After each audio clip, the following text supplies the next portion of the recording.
welcome to the deep dive. Okay, let's really try and unpack this. Imagine, just for a second, being a firefighter. You know, you're trained for chaos, right? For the heat, the smoke, the sheer unpredictability of nature going wild. You're geared up, running towards danger, battling a wildfire, laser focused on containing it, saving lives, property. Standard procedure, yeah. Exactly.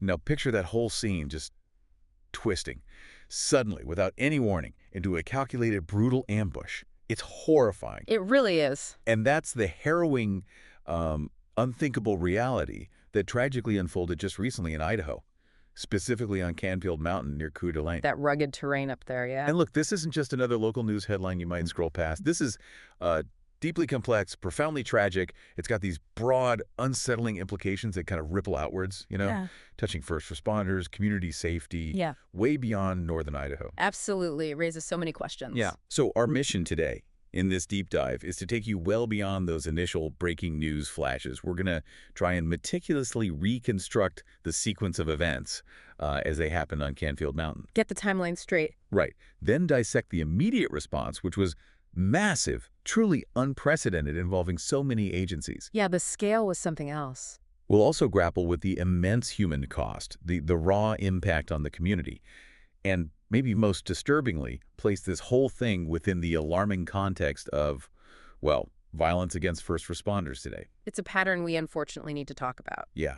We want to distill the critical insights from everything we know so far, basically give you a direct, comprehensive shortcut to understanding the nuances of this really unsettling and, frankly, incredibly important news event.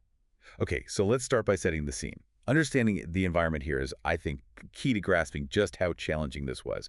It all starts on Canfield Mountain, like you said, rugged terrain near Coeur d'Alene in northern Idaho. Popular spot, normally? Yeah. Hiking, outdoor stuff? Right. A place of natural beauty, usually busy with people enjoying the outdoors. Then, Sunday, June 29th, 2025, the first sign of trouble comes in. It's 1:21 p.m. local time. Report of a wildfire on the mountain. Okay, so initial call, wildfire. Exactly. And when firefighters get that call, their immediate focus is, containment, protect lives, protect property, keep themselves safe, all while battling what they assume is a natural blaze. Right. Could be lightning, could be a campfire got out of hand. The usual suspects. That's the typical expectation. That's the known enemy they train relentlessly for. But here's where it gets truly chilling.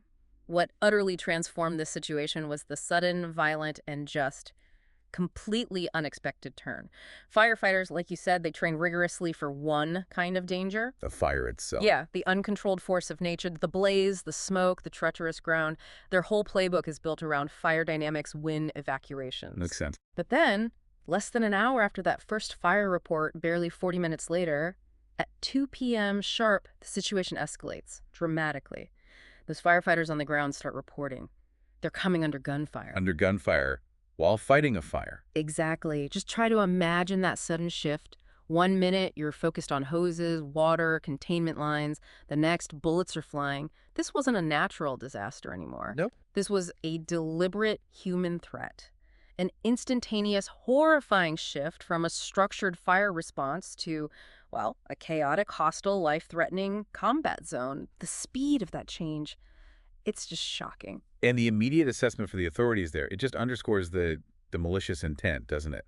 Kootenai County Sheriff Bob Norris, he didn't mince words at all. He said, and I'm quoting him directly here, "We do believe the suspect started the fire, it was an ambush, and it was totally intentional." Wow. Right out of the gate, calling it an ambush. Yeah. Let that sink in. The fire wasn't just a backdrop or some awful coincidence. According to the sheriff, it was the lure. A calculated tactic, designed, executed, with the sole purpose of drawing those first responders in, making them vulnerable targets, an attack they just couldn't have seen coming. Exactly right. The implications of the fire being a deliberate trap, it just adds this excruciating layer of horror. It fundamentally changes everything. It's not just danger, it's malevolence. Human malevolence, yeah. And Sheriff Norris's other quote, that really stark assessment, these firefighters did not have a chance. It just conveys the absolute suddenness, the lethality of it all. It wasn't a firefight they walked into unprepared. It was They were targeted. Precisely. It wasn't a fair fight, not even close. It was a brutal, one-sided assault designed to exploit the inherent vulnerability of people rushing in to help, people who thought they were dealing with a natural emergency. It's using the emergency itself as a weapon. It is. It's a strategy meant to disorient, to overwhelm, and ultimately to maximize casualties among those very people trying to save lives. It's just profoundly disturbing. So with the fire raging, firefighters under attack, the immediate priority for authorities just shifted instantly, didn't it? Locate whoever was responsible for this. Had to be priority one. Stop the shooting. The search was incredibly intense. A desperate race against time and, like we said, complicated by that really difficult, rugged terrain on Canfield Mountain. Not an easy place to search under normal circumstances, let alone during a fire in an active shooter situation. Right. Then, around 3:15 p.m., so about an hour and 15 after the first gunfire reports, they managed to pick up an active cell phone signal on the mountain. Ah, technology playing a role. Yeah, and here's where it gets really interesting, that intersection of tech and crisis. Yeah. Using a cell signal to pinpoint someone in that kind of environment, that was critical. Absolutely critical, especially with visibility likely low due to smoke. And then about an hour and a half after picking up that signal, they found the body, the person believed to be the shooting suspect. And crucially, a weapon was recovered nearby. So this discovery, finding the perpetrator, confirming their status, that was a pivotal moment. Allowed things to start maybe de-escalating for the wider community at least. Yeah, confirming it was a single perpetrator was absolutely crucial. It helped manage the public fear, which must have been immense. Oh, I can only imagine. Sheriff Norris could then state pretty definitively, based on the preliminary investigation, we believe that is the only shooter on the mountain at that time. That declaration was huge. Allowed them to lift the shelter-in-place order. Exactly. They could tell the community there is no threat to the community at this time and lift that order. Let people breathe a little, even amidst the tragedy. We should probably acknowledge there was some initial confusion, right? Early reports suggested maybe more attackers. Yes, there were initial reports mentioning possibly up to 4 attackers. That, understandably, caused a lot more panic. So clarifying it was a lone shooter was vital context. Okay, and they said the shooter moved around. According to investigators, yeah. The suspect ran and fired from multiple different positions, which suggests, a mobile, maybe even tactical approach, not just someone hunkered down in one spot, made finding them even harder in that environment. Wow. Moving and shooting in that terrain during a fire. But even with the suspect located, confirmed as a lone shooter, there are still so many really profound and unsettling questions left, aren't there? Oh, absolutely. Huge questions remain. Authorities, last we heard, haven't released the identity of the person found. We still don't know who it was. So no name released, correct? And no stated motive either. Why? Was it specific grievance against firefighters? Against the government? Something else entirely? Mental health? We don't know. The why is completely missing right now, and that's deeply troubling for everyone, especially the families in the community. The sheriff also didn't confirm if the suspect died by suicide, right? So the exact circumstances of their death are still unclear, too. Correct. That detail hasn't been confirmed publicly. So you have this void, no identity, no motive, unclear cause of death. Makes understanding this act incredibly difficult. And adding another layer of sort of intrigue, or maybe calculation. Investigators don't think the suspect was the one who made the original 911 call about the fire. Right. That's a fascinating detail. It suggests, potentially, an attempt to create a smokescreen, maybe, or just add another layer of misdirection. Makes the whole thing feel even more pre-planned, more malevolent. Yeah, and the investigation into all these unknowns is still very much ongoing. And it's complicated, massively complicated, by the crime scene itself. The fire, you mean? Exactly. The sheriff acknowledged the fire. The very lure used in the ambush also severely compromised the crime scene. Imagine trying to collect forensic evidence. Ballistics, footprints, anything. Right. All while a wildfire is burning through it, potentially destroying or altering vital clues. It's a nightmare scenario for investigators. Must be incredibly challenging. Immensely. But they prioritized very carefully removing the suspect's body to preserve whatever forensic evidence might remain. That was critical. Okay. And they also mentioned that more weapons might still be found as they continue processing the scene. Ah, So the one weapon found might not be the only one involved. Potentially. It suggests they're keeping an open mind about, whether there was a larger cache or other firearms used or intended to be used. It just highlights how difficult it is to investigate when you've got an active natural disaster layered on top of a violent premeditated crime. Requires a really delicate balance. Now, when something like this happens, Yeah. an ambush on first responders, the mobilization of law enforcement and emergency services is just immediate and overwhelming. Absolute massive. You have to throw everything at it. And we saw that on Canfield Mountain. The scale was staggering. Over 300 law enforcement officers and FBI agents called to the scene. 300. That's an incredible number, indicative of just how severe they viewed the threat. Yeah. And specialized agencies jumped in immediately. The FBI deployed technical teams and tactical assets. So surveillance, intel, tactical support. Bringing in the heavy hitters. Deputy Director Dan Bongino called it an active and very dangerous scene, which really highlights the risk everyone faced up there. And it wasn't just the FBI. The Bureau of Alcohol, Tobacco, Firearms, and Explosives. Right. The ATF, they also had a significant presence. Makes sense, given the firearms and the fire itself. Exactly. They're Seattle-based special agents, plus fire investigators from Spokane, Portland, and Seattle. They all responded quickly. Their role is key here. How so specifically? Well, their mission includes investigating federal laws tied to firearms, arson, explosives. So their expertise is crucial for figuring out the exact weapons used, tracing them, and critically linking the fire itself to the criminal act, establishing it definitively as arson. Right, proving the fire was intentionally set as part of the crime. Precisely. Their involvement ensures all the federal angles, the fire and the firearms, are thoroughly investigated in this really complex case. And it wasn't just about the sheer number of people or the agencies involved. The tactical difficulties they faced on the ground were immense, made worse by the location the shooter chose. That terrain.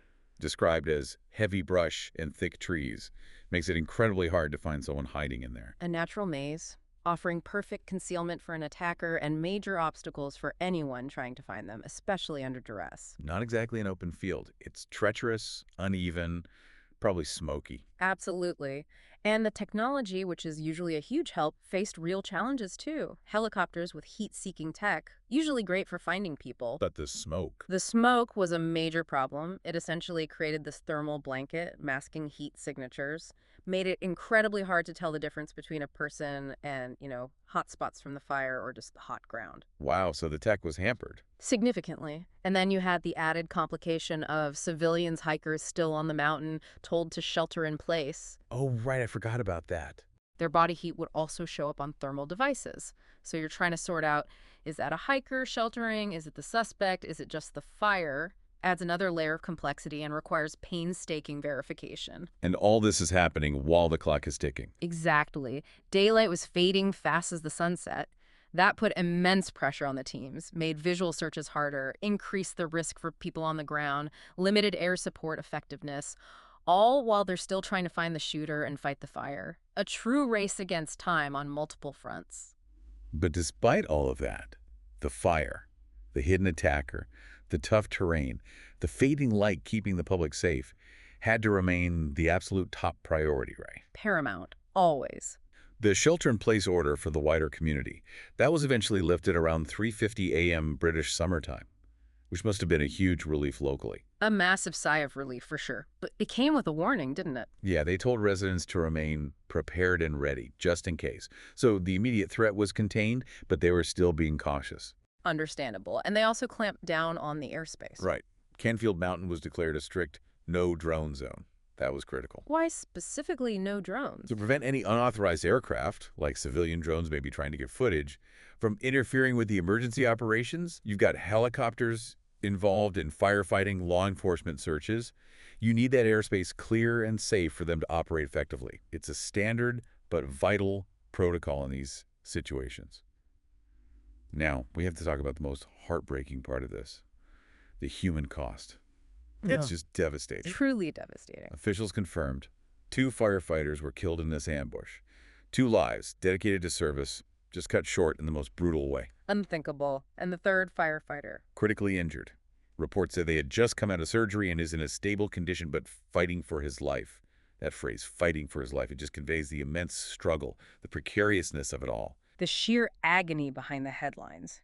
hits home hard. And if we connect this back to the bigger picture, this incident just underscores with brutal clarity the incredible bravery, the almost unthinkable sacrifice that first responders make They really do step into harm's way. every single day. And often, like in this case, without the specific training for these kinds of extreme malicious threats. Firefighters train for fires, rescues, medical aid. Not gun battles. Exactly. They are not trained for sniper ambushes or operating in hostile combat zones. This attack on Canfield Mountain exposed a really critical vulnerability. Like a gap in preparedness. A definite gap. It's a stark, painful reminder that the threats they face are evolving, sometimes faster than traditional training models can keep up with. It forces a crucial reevaluation of what preparedness even means in today's world. It's not just about gear, it's about training, interagency cooperation, anticipating these completely unexpected adversarial risks. And the emotional toll on everyone involved, the responders, the witnesses, the community, it's profound. It'll last for years. The psychological impact is immense. Sheriff Norris himself, grappling with it all, said something really poignant. He said, this is a situation where a lot of people in this room haven't processed this. That raw honesty speaks volumes. Yeah. These emergency personnel, they deal with trauma regularly, but this is different. Being specifically targeted while trying to help, that's a whole other level of horror. It's a betrayal, isn't it? Turning helpers into targets. That inflicts a unique kind of psychological wound, deeper than the usual stress of the job, perhaps. And it's so crucial to keep emphasizing what the sheriff said.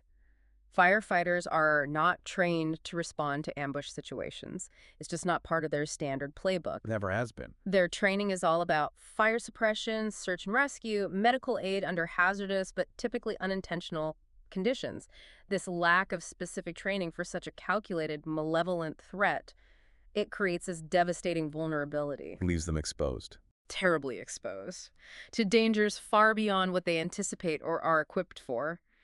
This tragedy, it's going to force some really hard, necessary conversations about adapting training, updating equipment, improving how agencies work together to prepare for this kind of hostility. The focus has to shift maybe from just what if the building collapses to what if the call itself is a trap. In the midst of all this shock and grief, though, the community's response, it was powerful. A real outpouring of respect, solidarity. You saw that with the processions. Yeah, members of the public gathered on overpasses across North Idaho, lining the roads for the procession from Coeur d'Alene to Spokane. Just standing silently, holding flags, showing respect for the fallen firefighters. A very moving, visible sign of collective mourning and gratitude. It really was. Yeah. A shared moment for a community just reeling from the shock and loss. And the official statements from leaders, they echoed that same sense of condemnation and sorrow. Idaho Governor Brad Little called it a heinous direct assault on our brave firefighters. Wrong words. Very. And it went up to the federal level, too. Agriculture Secretary Brooke Rollins from President Trump's cabinet spoke to the governor, expressing prayers. She also noted the attack happened on U.S. Forest Service land. Underscoring the federal angle. Right, highlighting the seriousness, making it a national concern. And the International Association of Firefighters, the IAFF union, they called it heinous act of violence, confirming the loss of 2 of our brothers and the critical injury of a 3rd. That really reinforces the personal loss felt across that tight-knit firefighting community. You know, this incident in Idaho, it really forces us all to confront some uncomfortable truths about, well, safety for our first responders today. Sheriff Norris pointed out how rare this kind of thing is in a rural setting. He said, you can expect some of these things to occur in an urban setting, but in a rural setting, this is very, very, very rare. The location itself was unusual for this type of attack. So what does that mean? I mean, it forces us to face this unsettling idea that maybe no community, no setting, no matter how remote or peaceful it seems, is truly immune anymore. That the threat landscape is shifting, perhaps. This wasn't just random violence. It was a calculated ambush. And seeing that kind of targeted attack reach into quieter rural areas, it's deeply disturbing. Challenges how we normally think about risk. And what's particularly concerning, as the sheriff noted its rarity in that setting, is that the broader context, violence against first responders in the U.S. generally, is actually described as disturbingly common. So while the where might be rare, the who targeting responders isn't isolated. Unfortunately, no. It fits into a larger troubling pattern. We've seen a clear escalation in recent years, different types of incidents, different locations, but the theme of those who serve becoming targets, it's there. Exactly. And the sources we looked at give specific chilling examples of this trend. It's not just Idaho. Think about Tulsa, Oklahoma, just earlier this month. Medics are treating a gunshot victim, doing their job, Standard high-stress call. and they come under fire themselves.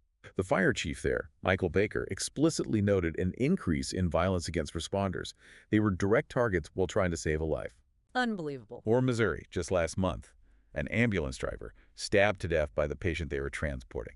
It's this fundamental betrayal of trust. And it's not entirely new, is it, that Webster, New York case? You're right, 2012. Man sets his house on fire, then waits and kills 4 responding firefighters. So shocking, it led to new gun laws specifically aimed at protecting responders.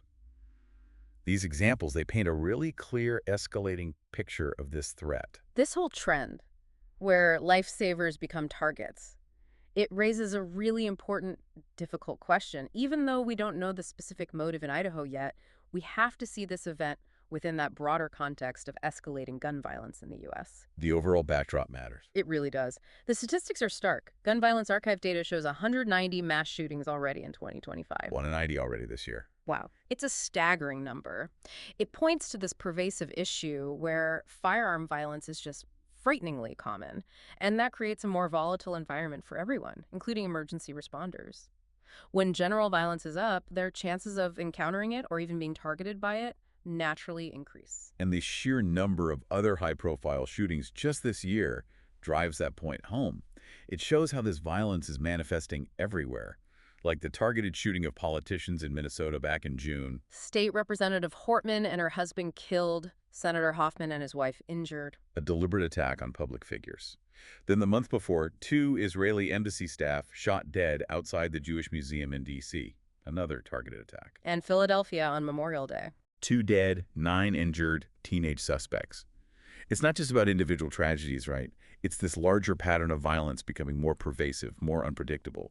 And now, tragically, reaching those who rush to help, even in the quiet of a mountain wildfire. So wrapping up this deep dive, the Idaho ambush leaves us with just so many layers to think about, so much to process. It wasn't just a wildfire.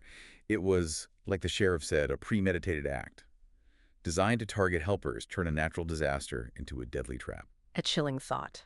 We've walked through the timeline, the shocking ambush, the huge search, the lone suspect, the massive response, and of course the devastating human cost, really highlighting the sacrifices made. And undeniably, this information is crucial for you, our listener, not just to understand the news, but to grasp this changing and frankly a more dangerous landscape for community safety, and maybe most importantly, to really appreciate the immense, selfless sacrifices first responders make. Every single day. Yeah. This incident on Canfield Mountain is just this stark, unforgettable reminder of the evolving, sometimes insidious dangers they face. It really prompts us, as a society, to think hard about public safety protocols, about firefighter training. How do we better protect these brave individuals? Especially when the threat comes from such an unexpected malicious source. Yeah. A human hand deliberately setting a trap. Exactly. So the question we're left with, maybe the most profound one, is what does it truly mean for our communities when even those who answer the most desperate calls for help become targets themselves? It's a question that demands our continued thought, and one that will undoubtedly drive changes in how we prepare, how we respond, and how we support those who serve on the front lines.